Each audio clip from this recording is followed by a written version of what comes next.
President Richard Nixon is greeted by Premier Zhou Enlai. During the next 8 days, the two nations will begin the process of slowly bridging diplomatic barriers.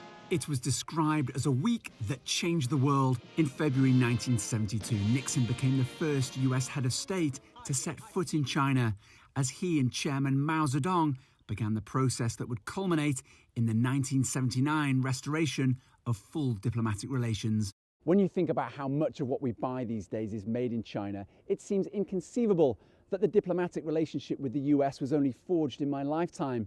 But trade only merited a couple of mentions in the communique issued after Mao met Nixon back in 1972.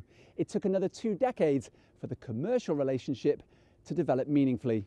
China and the US normalized trade relations in 2000, and a year later, Beijing joined the World Trade Organization.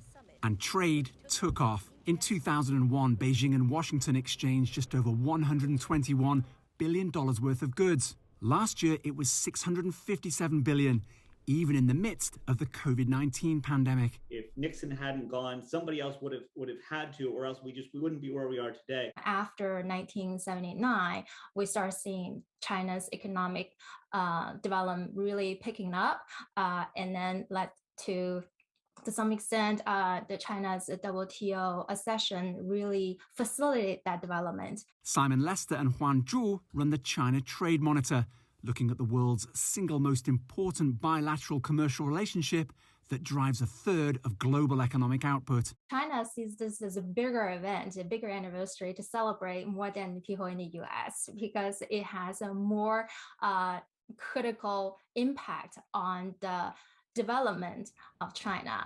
Important, but now deeply fraught. We're going to have a very, very great relationship. Under former President Donald Trump, long simmering disputes over what the US deemed unfair trade practices denied by Beijing exploded into an all-out trade war. Tariffs imposed by Trump on Chinese goods and reciprocated by China mostly backfired on the US and did little for the trade deficit at the center of Washington's grievances. But they largely remain in place under current President Joe Biden. And for many, diplomatic relations have sunk to an all-time low. But others say the trade benefits have nevertheless been huge. The Port of Boston last month celebrating thousands of jobs created under a 20-year partnership with China's State Shipping Corporation. We're seeing more trade measures taken under the umbrella of national security. We saw that started under the Trump administration, and it's been carried on to some extent in the Biden administration. We're also seeing that kind of practice emerging in China as well. So to be honest, I am a little worried. Good faith is not going to be enough, and it's going to have to be some sort of external event that sort of pushes U.S. policymakers away from seeing China as the existential threat that we have to deal with before anything else. A moment to remember Richard Nixon's words as he took a step into the unknown. We will have differences in the future, but what we must do is to find a way to see that we can have differences without being enemies in war. Owen Fairclough, CGTN, Washington.